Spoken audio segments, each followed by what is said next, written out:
Si tu trouves difficile de dire non, ce n'est pas que tu es trop gentil. C'est peut-être que quelque part, tu crois que refuser met en danger le lien. Et cette croyance, elle vient de loin. À un moment, tu as appris que pour être aimé, il fallait être disponible. Que dire non, c'était décevoir. Que décevoir, c'était risquer de perdre.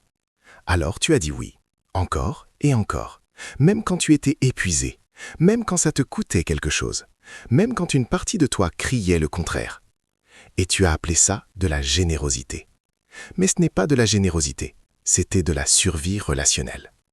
Voilà ce que personne ne t'a dit sur les limites.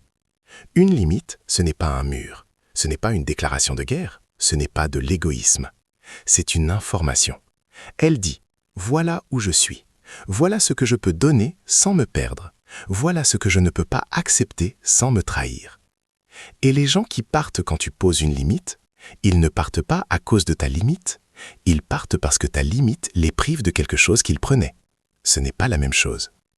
Une relation qui ne survit pas à ton non n'était pas une relation. C'était un arrangement.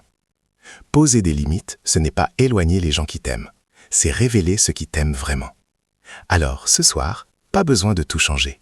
Juste remarquer un endroit où tu dis oui alors que tout ton corps dit non. C'est là que ça commence.